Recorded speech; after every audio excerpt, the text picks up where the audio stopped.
നമസ്കാരം. ഇന്ന് നമ്മൾ ഡിസ്കസ് ചെയ്യാൻ പോകുന്നത് 2020 നടന്ന LP സ്കൂൾ ടീച്ചറിന്റെ ക്വസ്റ്റ്യൻ പേപ്പർ ആണ്. അപ്പൊ വേഗത്തിൽ ഒന്ന് നോക്കാം. ഇതേ മോഡലിൽ തന്നെ നമ്മൾ പ്രതീക്ഷിക്കുന്നില്ല, എന്നാലും സൈക്കോളജി ഒക്കെ നമുക്ക് ജസ്റ്റ് ഒന്ന് നോക്കാം. പിന്നെ കുറച്ചുകൂടെ ടഫ്നെസ് കൂടുതലായിരിക്കും ഈ പ്രാവശ്യത്തെ എക്സാമിന് കേട്ടോ. അപ്പൊ ഇതേ രീതിയിൽ വൺ വേർഡ് ഒന്നും നമ്മൾ പ്രതീക്ഷിച്ചു പോകണ്ട. കുറച്ചുകൂടെ സിലബസ് ഓറിയന്റഡ് ആയിട്ടുള്ള എന്താണ് ശരിക്കും പറഞ്ഞു കഴിഞ്ഞാൽ സ്റ്റേറ്റ്മെന്റ് വൈസ് ചോദ്യങ്ങൾ വരാൻ സാധ്യത കൂടുതലാണ് കേട്ടോ.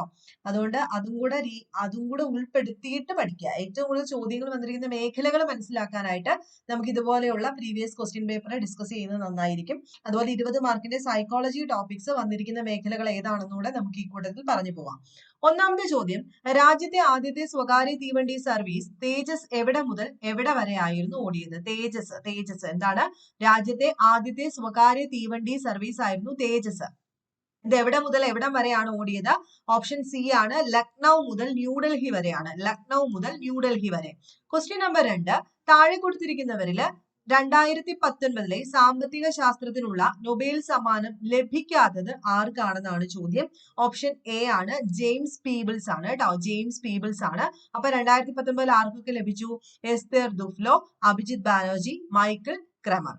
അടുത്ത മൂന്നാമത്തെ ചോദ്യം, കേരളത്തിൽ ഒറ്റത്തവണ ഉപയോഗിക്കുന്ന പ്ലാസ്റ്റിക്കിന് പരിപൂർണ നിരോധനം നിലവിൽ വന്നത് എന്നാണെന്നാണ് ചോദ്യം. ഓപ്ഷൻ ബി ആണ്, 2020 ജനുവരി 1 മുതലാണ്. ഒറ്റത്തവണ ഉപയോഗിക്കുന്ന പ്ലാസ്റ്റിക് പരിപൂർണമായി നിരോധിച്ചത് 2020 ജനുവരി 1-നാണ്. 4, ഭിലായ് സ്റ്റീൽ പ്ലാന്റ് സ്ഥിതി ചെയ്യുന്ന സംസ്ഥാനം ഏതാണ്? ഓപ്ഷൻ ഡി ആണ്, ഛത്തീസ്ഗഡ് ആണ്. ഭിലായ് എവിടെയാണ്? ഛത്തീസ്ഗഡിലാണ്. ഇത് SCRT ചോദ്യം. അടുത്ത 5, നിലവിൽ ഇന്ത്യയിലെ കേന്ദ്രഭരണ പ്രദേശങ്ങളുടെ എണ്ണം എത്രയാണ്? യൂണിയൻ ടെറിട്ടറീസ് എത്ര എണ്ണം ഉണ്ട്? ഓപ്ഷൻ സി 8 എണ്ണമാണ്. 8 യൂണിയൻ ടെറിട്ടറി. ആറാമത്തെ ചോദ്യം, 2020 ലോറസ് വേൾഡ് സ്പോർട്സ് അവാർഡ് ലഭിച്ച ഇന്ത്യൻ കായിക താരം. 2020 ലോറസ് വേൾഡ് സ്പോർട്സ് അവാർഡ് ലഭിച്ച ഇന്ത്യൻ കായിക താരം ആരായിരുന്നു? ഓപ്ഷൻ ഡി ആണ്, സച്ചിൻ ആണ്. 7, ആന്ധ്രാപ്രദേശിന്റെ നിയമനിർമ്മാണ തലസ്ഥാനം എന്നറിയപ്പെടുന്ന നഗരം. ആന്ധ്രാപ്രദേശിന്റെ നിയമനിർമ്മാണ തലസ്ഥാനം എന്നറിയപ്പെടുന്ന സ്ഥലമാണ് അമരാവതി. 8, COVID-19 എന്ന വൈറസ് രോഗം ആരംഭിച്ച വുഹാൻ നഗരം ഏത് ചൈനീസ് പ്രവിശ്യയുടെ തലസ്ഥാനമാണ്? വുഹാൻ അറിയാമല്ലോ, കേട്ടിട്ടുണ്ടല്ലോ. വുഹാൻ നഗരം ഏത് ചൈനീസ് പ്രവിശ്യയുടെ തലസ്ഥാനമാണ്? ഓപ്ഷൻ ഡി ആണ്, ഹ്യൂബെ. അടുത്തത്, ലോകത്തിലെ ഏറ്റവും പ്രായം കുറഞ്ഞ പ്രധാനമന്ത്രി ആരാണെന്നാണ് ചോദ്യം. ഓപ്ഷൻ ബി ആണ്, സന്ന മെരീൻ. 10, ആരുടെ സ്മരണയ്ക്കായാണ് ചെങ്കോട്ടയിൽ ക്രാന്തി മന്ദിർ എന്ന മ്യൂസിയം ആരംഭിച്ചിരിക്കുന്നത്? ഓപ്ഷൻ എ ആണ്, സുഭാഷ് ചന്ദ്രബോസ്. ക്രാന്തി മന്ദിർ എവിടെയാണ്? ചെങ്കോട്ടയിൽ. മ്യൂസിയം ആണ്. ആരുടെ സ്മരണ? സുഭാഷ് ചന്ദ്രബോസ്. ക്വസ്റ്റ്യൻ നമ്പർ 11, 2019 എഴുത്തച്ഛൻ പുരസ്കാരം ലഭിച്ചത് ആർക്കാണ്? പി സച്ചിദാനന്ദനാണ് അല്ലെ. അദ്ദേഹത്തിന്റെ പേര് ആനന്ദ് എന്നാണ് അല്ലെ. തൂലികാ നാമ ആനന്ദ് ആണ്. ഓപ്ഷൻ സി ആണ് കറക്റ്റ് ആയിട്ടുള്ള ആൻസർ. 12, 2022 മനുഷ്യനെ ബഹിരാകാശത്ത് എത്തിക്കാനുള്ള ഇന്ത്യൻ ബഹിരാകാശ പദ്ധതിയുടെ പേര് 2022 പ്ലാൻ ചെയ്യുന്നത്. അപ്പൊ അന്നത്തെ ചോദ്യമാണ് ഓപ്ഷൻ ബി ആണ് കേട്ടോ, ഗഗയാൻ ആണ്. ഗഗയാൻ. 13, താഴെ കൊടുത്തിരിക്കുന്നവരിൽ മിസോറാം ഗവർണർ ആയിട്ടില്ലാത്ത മലയാളി. മിസോറാം ഗവർണർ ആയിട്ടില്ലാത്തത് ജി കാർത്തികേയനാണ്. അപ്പൊ വക്കം പുരുഷോത്തമൻ, കുമ്മനം രാജശേഖരൻ, ശ്രീധരൻ പിള്ളയൊക്കെ മിസോറാമിൽ ഗവർണർ ആയിട്ടുണ്ട്. ജി കാർത്തികേയൻ ആയിട്ടില്ല.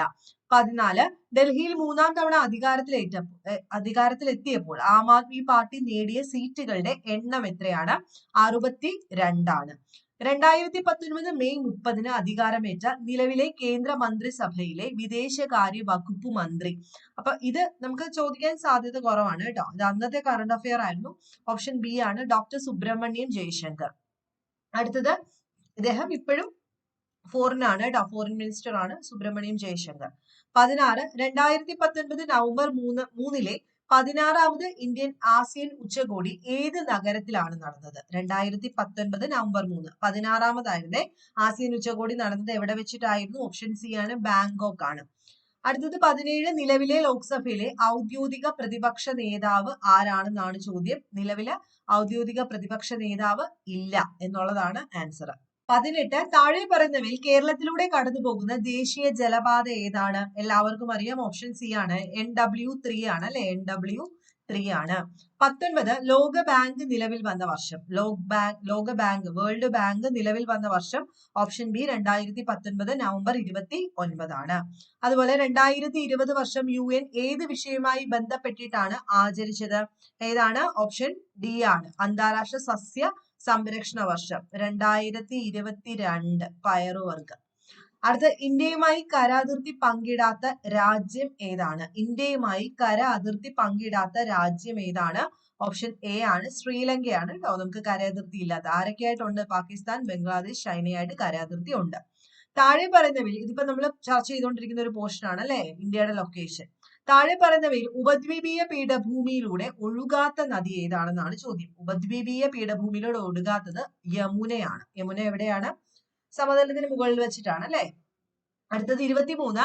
ഇന്ത്യ റിപ്പബ്ലിക് ആയത് എന്നാണ്? ഓപ്ഷൻ ഡി ആണ് 1950 ജനുവരി 26.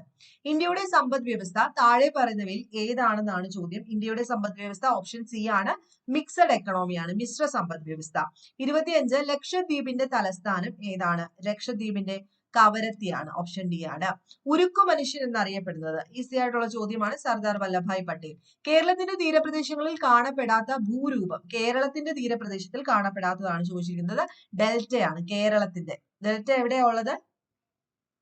എവിടെയാ? ബംഗാൾ ഭാഗത്താണ് അല്ലെ, നമ്മുടെ കിഴക്കൻ ഭാഗത്താണ്.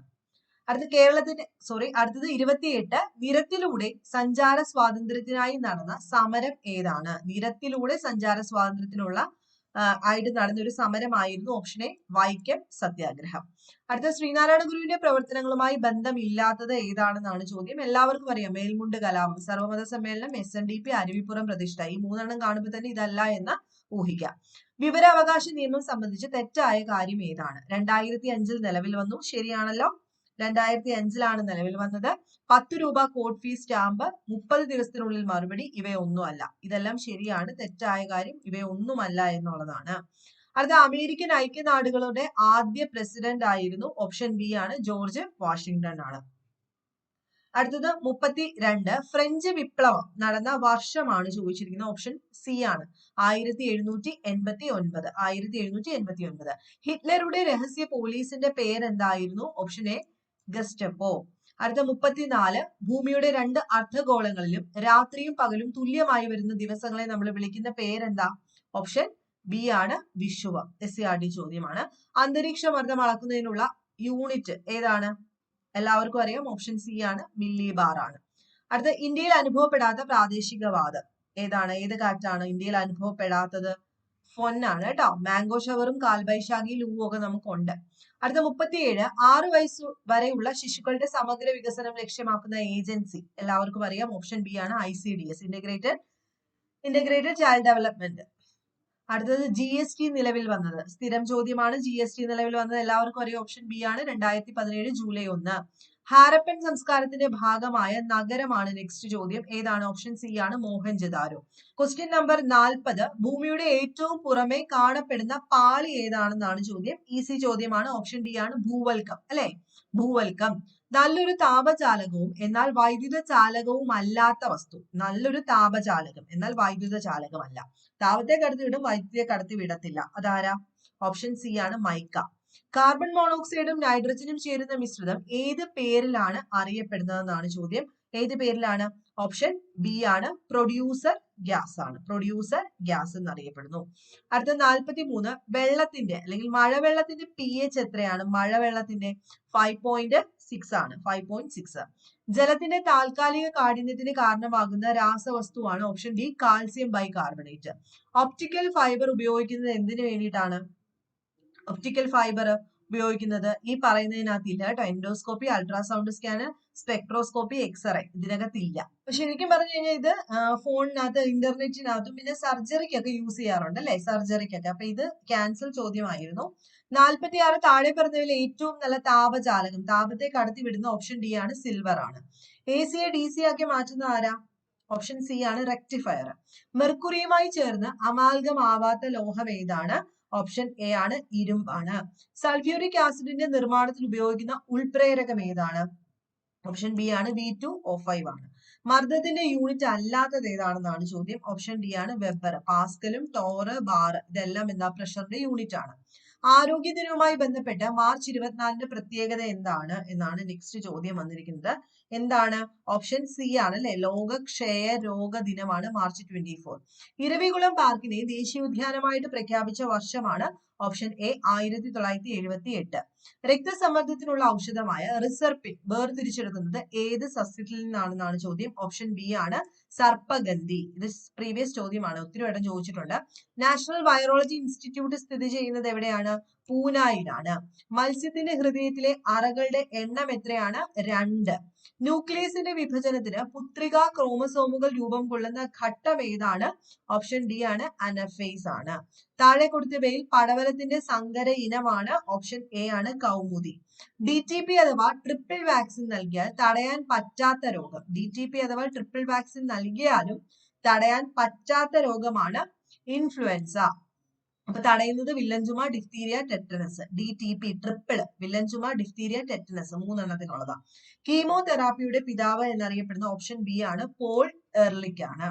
60 ജീവകം ഇയുടെ രാസനാമം എന്താണ്? Option C tocopherol. 81 താഴെ നൽകിയിരിക്കുന്ന പ്രസ്താവനകളിൽ വികാസത്തിന്റെ സവിശേഷതകൾ. നമുക്ക് ഗ്രോത്ത് ആൻഡ് ഡെവലപ്മെന്റ് പഠിക്കാനില്ലേ, അപ്പൊ ആ ഒരു സെക്ഷനിൽ നിന്ന് വന്നിട്ടുള്ള ഒരു ചോദ്യമാണിത്. താഴെ തന്നിരിക്കുന്നതിനകത്ത് വികാസത്തിന്റെ സവിശേഷതകൾ ഉൾപ്പെടാത്തത് ഏതാണെന്നാണ് ചോദ്യം. അപ്പൊ 1 പാരമ്പര്യ പരിസ്ഥിതി ഘടകങ്ങളുടെ ആകെത്തുകയാണ് വികാസം. വികാസം വ്യത്യസ്ത ശരീരഭാഗങ്ങളിൽ വ്യത്യസ്ത നിരക്കിലാണ് നടക്കുന്നത്. വ്യക്തികൾക്ക് ഉണ്ടാകുന്ന ഘടനാപരമായ മാറ്റത്തിനെ വികാസം എന്ന് പറയുന്നു. വികാസം ചില ക്രമങ്ങൾ പാലിക്കുന്നു. അപ്പൊ കറക്റ്റ് ആയിട്ട് ഇത് അറിയാൻ വയ്യാത്ത ഒരാൾക്ക് ആൻസർ എഴുതാൻ പറ്റില്ല. ആൻസർ എന്താണ്? അറിയാവുന്നവരൊന്ന് ചിന്തിച്ചു നോക്കിയാൽ കിട്ടും. ഓപ്ഷൻ സി ആണ് അല്ലെ, വ്യക്തികളിൽ ഉണ്ടാകുന്ന ഘടനാപരമായ മാറ്റങ്ങളാണ് വികാസം. ഇത് ഉൾപ്പെടാത്തതാണ്. ബാക്കി പരിസ്ഥിതി, അതുപോലെ തന്നെ ജനറ്റിക്സ്, എൻവയോൺമെന്റിന്റെ ആകെത്തുകയാണ് വികാസം. ഗ്രോത്ത്, വികാസം വ്യത്യസ്ത ശരീരഭാഗങ്ങളിൽ വ്യത്യസ്ത നിരക്കിലാണ് ഗ്രോത്ത് നടക്കുന്നത്. വികാസം ചില ക്രമങ്ങളൊക്കെ പാലിക്കുന്നുണ്ട്. നമ്മൾ പറയുന്നില്ലേ അഡോളസെന്റിൽ ഇത്രയും, ലേറ്റ് ചൈൽഡ്ഹുഡിൽ ഇത്രയും അല്ലെ. അതുകൊണ്ട് ആൻസർ ഓപ്ഷൻ സി ആണ്. പ്രക്ഷേപണ തന്ത്രം അഥവാ പ്രൊജക്റ്റീവ് ടെക്നിക്സിൽ ഉൾപ്പെടാത്തത് എന്താണെന്നാണ്? റൊഷാർഗിന്റെ ink blot test, sociometric technique, thematic apperception test, അതുപോലെ വേർഡ് അസോസിയേഷൻ ടെസ്റ്റ്, പദസഹചരത്വ പരീക്ഷ. ഇതിനകത്ത് ഏതാണ് പ്രൊജക്റ്റീവ് ടെക്നിക്കിൽ പെടാത്തതെന്നാണ് ചോദ്യം. എല്ലാവർക്കും അറിയാം, ഓപ്ഷൻ ബി ആണ് അല്ലെ, സോഷ്യോമെട്രിക് ആണ്. റൊഷാർഗിന്റെ ഇങ്ക് ബ്ലോട്ടും അതുപോലെ തീമാറ്റിക് അപ്പർസെപ്ഷന്, അതുപോലെ word association test, sentence completion test ഒക്കെ ഏതാ? പ്രൊജക്റ്റീവ് ടെക്നിക് ആണ്. 83 വായനാ പരിശീലനത്തിനായി വൈഗോട്സ്കിയുടെ ആശയങ്ങളുടെ അടിസ്ഥാനത്തിൽ ആവിഷ്കരിച്ച രീതി ഏതാണ്? വായനയുടെ പരിശീലനത്തിനായി വൈഗോട്സ്കിയുടെ ആശയങ്ങളുടെ അടിസ്ഥാനത്തിൽ ആവിഷ്കരിച്ച രീതി ഏതാണ്? ഓപ്ഷൻ ഏതാ? ഓപ്ഷൻ സി ആണ് അല്ലെ, റെസിപ്രോക്കൽ ടീച്ചിങ് ആണ്. Reciprocal teaching. അടുത്ത JB ഗിൽഫോർഡിന്റെ ബുദ്ധിമാന ത്രിമാന മാതൃകയുടെ അടിസ്ഥാനത്തിൽ ഉള്ള ഉള്ളടക്കം അഥവാ കണ്ടന്റ് കുറെ രീതിയിൽ തിരിച്ചിട്ടില്ലേ, ആ കണ്ടന്റിനകത്ത് ഉൾപ്പെടാത്തത് ഏതാണെന്നാണ് ചോദ്യം. ഏതാണ്? ഓപ്ഷൻ എ ആണ് കേട്ടോ. ട്രാൻസ്ഫോർമേഷൻ, വിഷ്വല്, സെമാറ്റിക്, സിംബോളിക് ഇതെല്ലാം വരുന്നുണ്ട്. നമുക്ക് ഡീറ്റെയിൽഡ് ആയിട്ട് ഇതൊക്കെ പഠിക്കാം. ഈസി ആയിട്ടുള്ള ടോപ്പിക്സ് ആണ്.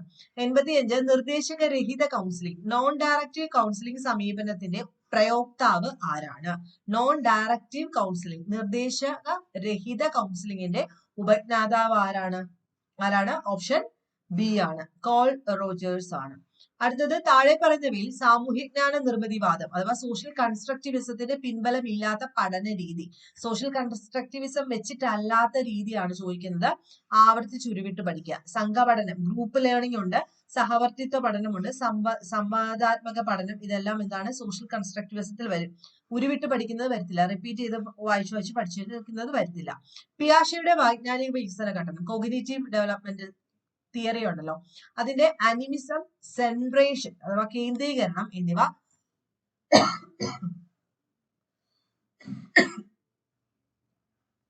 87 പിയാഷയുടെ വൈജ്ഞാനിക വികാസ ഘട്ടം, ഇതറിയാത്തവരായിട്ട് ആരുമില്ല. കോഗ്നിറ്റീവ് ഡെവലപ്മെന്റ് തിയറി ഇതനുസരിച്ചിട്ട് സചേതന ചിന്ത, അനിമിസം, കേന്ദ്രീകരണം, സെൻട്രേഷൻ എന്നിവ ഏത് ഘട്ടത്തിലാണ് നടക്കുന്നതെന്നാണ് ചോദ്യം. അനിമിസം എന്ന് കാണുമ്പോഴേ നമുക്കറിയാം അല്ലെ, പ്രീ ഓപ്പറേഷണൽ സ്റ്റേജ്, പ്രാഗ് മനോവ്യാപാര ഘട്ടം. അടുത്തത് ഉത്ഗ്രഥിത സമീപനം അഥവാ ഇന്റഗ്രേറ്റഡ് അപ്രോച്ച്, മനഃശാസ്ത്ര അടിത്തറയായി പരിഗണിക്കാവുന്ന ചിന്താധാര. ഇന്റഗ്രേറ്റഡ് അപ്രോച്ച് എന്ന് കേൾക്കുമ്പോൾ തന്നെ അറിയാം ഓപ്ഷൻ ഡി ആണ്, ജസ്റ്റാൾട്ടിസം ആണ് അല്ലെ. ഇന്റഗ്രേറ്റഡ് ജസ്റ്റാൾട്ടിസം എന്താ പറയുന്നത്? പാർട്ടിനേക്കാളും നല്ലത് എന്താണ്? ഹോൾ ആണ് അല്ലെ. മൊത്തത്തിനകത്താണ് കാര്യം ഇരിക്കുന്നത്, പാർട്ടിനകത്തല്ല. സ്ട്രക്ചറലിസം നേരെ തിരിച്ചു പറഞ്ഞു. അടുത്ത ഇഡിപ്പസ് കോംപ്ലക്സും ഇലക്ട്ര കോംപ്ലക്സ് ഏത് മനോലൈംഗിക വികാസ ഘട്ടത്തിലാണ് പ്രകടിപ്പിക്കുന്നത്? ഈസി ക്വസ്റ്റ്യൻ ആണ്. ഫ്രൂയിഡിന്റെ സൈക്കോ സെക്ഷൽ ഡെവലപ്മെന്റൽ സ്റ്റേജിനകത്ത് വരുന്നതാണെന്ന് അറിയാമല്ലോ. എവിടെയാണ് ഇത് കാണിക്കുന്നതെന്നാണ് ചോദ്യം. ഓപ്ഷൻ ബി ആണ്, ഫാലിക് സ്റ്റേജിലാണ്. എന്താണ് ഇഡിപ്പസും ഇലക്ട്ര എന്നൊക്കെ നമുക്ക് ഡീറ്റെയിൽഡ് ആയിട്ട് അറിയാൻ വയ്യാത്തവർക്ക് വേണ്ടിയിട്ട് പറഞ്ഞുതരാം. അടുത്തത് സർഗാത്മകത അഥവാ ക്രിയേറ്റിവിറ്റിയുടെ അടിസ്ഥാനം എന്ന് വിശേഷിപ്പിക്കുന്ന ചിന്താ പ്രക്രിയ താഴെ പറയുന്നവയിൽ ഏതാണ്? ഓപ്ഷൻ എ ആണ്, ഡൈവർജന്റ് ആണ് അല്ലെ. ഡൈവർജന്റ് തിങ്കിങ്ങിലാണ് വരുന്നത്. ഡൈവർജന്റ് മീൻസ് എന്താണ്? പല രീതിയിൽ ചിന്തിക്കുക, അതാണ് ക്രിയേറ്റിവിറ്റി. അടുത്തത് സാമൂഹ്യ സൂക്ഷ്മദർശിനി സോഷ്യൽ മൈക്രോസ്കോപ്പ് എന്ന് വിശേഷിപ്പിക്കുന്നത് ഏത് മനഃശാസ്ത്ര പഠന രീതിയെയാണ്? ഏത് മനഃശാസ്ത്ര പഠന രീതിയെയാണ് സോഷ്യൽ മൈക്രോസ്കോപ്പ് എന്ന് വിശേഷിപ്പിക്കുന്നത്? കേസ് സ്റ്റഡീസിനെയാണ്. ഡെവലപ്മെന്റൽ ടാസ്ക് എന്ന ആശയം അവതരിപ്പിച്ചത് ഓപ്ഷൻ ഡി ആണ്, റോബർട്ട് ഹാവിഗസ്റ്റ് ആണ്. ഡെവലപ്മെന്റൽ ടാസ്ക് തിയറി പഠിക്കാനുണ്ട് റോബർട്ട് ഹാവിഗസ്റ്റിന്റെ. അടുത്തത് പ്രോബ്ലം സോൾവിംഗ് മെത്തേഡ് ഘട്ടങ്ങളുടെ ശരിയായ ക്രമീകരണം. ഒരു പ്രോബ്ലം എങ്ങനെ സോൾവ് ചെയ്യാം, അത് ഏതൊക്കെ ഘട്ടമാണെന്നാണ് ചോദ്യം. എങ്ങനെയാണ്? ഓപ്ഷൻ ബി ആണ് ആൻസർ. ആദ്യം പഠന പ്രശ്നം ഏറ്റെടുക്കുന്നു, അതിനുശേഷം ഹൈപ്പോത്തിസിസ് ഒക്കെ രൂപീകരിക്കും, അതിനുശേഷം ഡേറ്റാസ് ഒക്കെ കളക്ട് ചെയ്യുന്നു, അതിനുശേഷം നിഗമനം എടുക്കുന്നു. 94 അബ്രഹാം മാസ്ലോയുടെ ഹയറാർക്കി ഓഫ് നീഡ്സിന്റെ അടിസ്ഥാനത്തിൽ താഴെ പറയുന്ന ആവശ്യങ്ങളിൽ ഏറ്റവും പ്രാഥമികമായിട്ടുള്ള ആവശ്യം. അബ്രഹാം മാസ്ലോയുടെ ഹയറാർക്കി ഓഫ് നീഡ്സ് ഇല്ലേ, ഫിസിക്കൽ നീഡ്സ്, അതുപോലെ മെന്റൽ നീഡ്സ്, ഫുഡ്, അത് നമ്മൾ പറയത്തില്ലേ, ഏറ്റവും സെൽഫ് എസ്റ്റീം എന്ന് പറയുന്ന ആ ഒരു സെക്ഷനിലേക്ക് self esteem, self actualisation stage അല്ലെ. അത് നമ്മൾ ഇംഗ്ലീഷിൽ പഠിച്ചിട്ടുണ്ട്. മലയാളത്തിലേക്ക് നോക്കുമ്പോഴും വലിയ വ്യത്യാസമൊന്നുമില്ല. അതിനകത്ത് ഏറ്റവും പ്രാഥമികമായിട്ടുള്ള ആവശ്യം ഏതാണ്? ഓപ്ഷൻ എ ആണ്, സുരക്ഷിതത്വം എന്ന് പറയുന്നത്. അപ്പൊ ഈ തന്നിരിക്കുന്നതിനകത്താണ് കേട്ടോ, ഏറ്റവും തന്നിരിക്കുന്നതിനകത്താണ്. ഈ ഷെൽട്ടർ എന്ന് പറയുന്നത് തന്നിരിക്കുന്നത് നോക്കിയിട്ടേ ആൻസർ എഴുതാവുള്ളൂ. അടുത്തത് 95 ഒരു കാർഡിന്റെ ഒരു വശത്ത് മാമ്പഴത്തിന്റെ ചിത്രവും മറുവശത്ത് മാംഗോ എന്നും എഴുതിയ ഒരു പഠന ഉപകരണം ടീച്ചർ ക്ലാസ്സിൽ ഉപയോഗിക്കുന്നു. ഈ പഠന ഉപകരണം ഏത് പഠന സിദ്ധാന്തത്തിന്റെ അടിസ്ഥാനത്തിൽ, അതായത് ഒരിടത്ത് മാങ്ങയുടെ പടം, ഇപ്പുറത്ത് മാംഗോ, അങ്ങനെയാണെങ്കിൽ ഏത് പഠന സിദ്ധാന്തത്തിന്റെ അടിസ്ഥാനത്തിലാണ്? അനുബന്ധന സിദ്ധാന്തം, കണ്ടീഷനിങ് തിയറി ആണ് ഇത് കേട്ടോ. അടുത്തത് ഇമോഷണൽ കോഷ്യന്റ്, വൈകാരിക മാനം എന്ന ആശയം ഇമോഷണൽ കോഷ്യന്റ് EQ എന്ന് പറയുന്നത് അവതരിപ്പിച്ചത് ആരാണെന്നാണ് ചോദ്യം. ആരാണ്? ഓപ്ഷൻ ബി ആണ്, ഡാനിയൽ ഗോൾമാൻ. 97 കുട്ടികളിൽ ചിന്തയും ഭാഷയും ഒരുമിച്ചല്ല വികസിക്കുന്നത്, രണ്ടും വ്യത്യസ്ത വികാസ ഘട്ടങ്ങളിലൂടെ കടന്നു പോകുന്നു. ഭാഷാ വികാസം സംബന്ധിച്ച് ഈ കാഴ്ചപ്പാട് പറഞ്ഞത് ആരാണെന്നാണ് ചോദ്യം. ഓപ്ഷൻ സി ആണ്, വൈഗോട്സ്കി ആണ്. 98 തന്റെ താല്പര്യത്തിന് അനുസരണമായി നിയമങ്ങൾ അനുസരിക്കുകയോ ലംഘിക്കുകയോ ചെയ്യുന്ന വ്യക്തി കോൾബർഗിന്റെ സാൻമാർഗിക വികാസ ഘട്ട സിദ്ധാന്തം അനുസരിച്ചിട്ട് ഏത് ഘട്ടത്തിൽ? കോൾബർഗിന്റെ സാൻമാർഗിക വികാസഘട്ട സിദ്ധാന്തം അനുസരിച്ചിട്ട് ഏത് ഘട്ടത്തിലാണ് ഉൾപ്പെടുന്നതെന്നാണ് ചോദ്യം. ഓപ്ഷൻ ഡി ആണ്, പ്രായോഗിക ഇൻസ്ട്രുമെന്റൽ റിലേറ്റിവിസ്റ്റ് ഓറിയന്റേഷൻ ആണ്. 99 ആദ്യ ബാല്യകാലത്തിലെ ഡെവലപ്മെന്റൽ ടാസ്കുകൾ ഉൾപ്പെടാത്തത്, ഏർലി ചൈൽഡ്ഹുഡ് സ്റ്റേജില് ഡെവലപ്മെന്റൽ ടാസ്കിൽ ഉൾപ്പെടാത്ത ഓപ്ഷൻ ഡി ആണ്, വിസർജന പ്രക്രിയയെ നിയന്ത്രിക്കുക. അത് വരുന്നില്ല കേട്ടോ. അടുത്ത 100 ക്രിയാ ഗവേഷണം അഥവാ ആക്ഷൻ റിസർച്ചിന്റെ ഉപജ്ഞാതാവാണ് സ്റ്റീഫൻ എം കോറി. അപ്പൊ ഇന്നത്തെ ക്ലാസ്സിൽ ഡിസ്കസ് ചെയ്യുന്നതിനകത്ത് ഈ ഒരു 20 ചോദ്യം, അത് നമുക്ക് ചിലർക്കെങ്കിലും ഒക്കെ സംശയം കാണും. നമുക്കൊരു കാര്യം ചെയ്യാം, 20 ചോദ്യങ്ങളും സൈക്കോളജിയുടെ ഓരോ ചോദ്യങ്ങൾ എടുത്തിട്ട് ആ ഓരോ തിയറീസ്, ഫോർ എക്സാമ്പിൾ ഇപ്പൊ ഈ വികാസത്തിന്റെ ഘട്ടങ്ങൾ, ഇതൊക്കെ നമുക്ക് ഡീറ്റെയിൽഡ് ആയിട്ട് പഠിക്കാം. ഓരോരോ ചോദ്യങ്ങൾ എടുത്തിട്ട് പഠിക്കാം. വേണോ വേണ്ടേന്ന് എനിക്ക് അറിയില്ല, നിങ്ങൾ പറയാ. വേണമെങ്കിൽ നമുക്ക് ഓരോ ടോപ്പിക്സ് എടുത്തിട്ട് അതുവഴി ഓരോന്നും പഠിക്കാം. പ്രൊജക്റ്റീവ് ടെക്നിക്സ് ഏതൊക്കെയാണെന്നും ഓരോന്നും, ഇപ്പൊ റൊഷാർക്കിൻ ഇൻകുബ്ലോ ടെസ്റ്റ് എന്തുവാണെന്ന് വേണമെങ്കിൽ ഇനി ചോദിക്കാം. ഓക്കെ, സോഷ്യോമെട്രിക് ടെക്നിക് എന്തിനകത്ത് വരും, അതുപോലെ ഏതൊക്കെയാണ് പ്രൊജക്റ്റീവ് ടെക്നിക്സ് ബാക്കിയുള്ളത്, അതുപോലെ വൈഗോട്സ്കിയുടെ തിയറി ഇതിനകത്ത് ചോദിച്ചിട്ടുണ്ട്, അതുപോലെ ഗിൽഫോർഡിന്റെ തിയറി ചോദിച്ചിട്ടുണ്ട്, കറക്റ്റ് ത്രിമാന മാതൃക മോഡൽ ചോദിച്ചിട്ടുണ്ട്, നോൺ ഡയറക്റ്റീവ് കൗൺസിലിംഗ് സമീപനം ആരുടെയാണെന്ന് ചോദിച്ചിട്ടുണ്ട്, സോഷ്യൽ കൺസ്ട്രക്റ്റിവിസ്റ്റ് തിയറി ചോദിച്ചിട്ടുണ്ട്, അതുപോലെ integrated approach, psychosexual stages of development fluid, ക്രിയേറ്റിവിറ്റിയുടെ സ്റ്റേജസ്, ക്രിയേറ്റിവിറ്റിയുടെ ക്യാരക്ടറിസ്റ്റിക്സ് ചോദിക്കുന്നുണ്ട്. അപ്പൊ ഇതിൽ നിന്നൊക്കെ വ്യത്യസ്തമായി ഈ പ്രാവശ്യം കുറച്ചുകൂടെ കടുകട്ടി ചോദ്യങ്ങൾ വരാൻ സാധ്യതയുണ്ട്. അപ്പൊ നിങ്ങൾ പറയുന്നതിനനുസരിച്ച് ഞാൻ ചെയ്യാം. അപ്പൊ നിങ്ങൾക്ക് വീഡിയോസ് ഇഷ്ടമാവുന്നുണ്ടെങ്കിൽ ലൈക്ക് ചെയ്യുക, ഷെയർ ചെയ്യുക, സബ്സ്ക്രൈബ് ചെയ്യുക. നെക്സ്റ്റ് വീഡിയോയിൽ കാണുന്നവരെ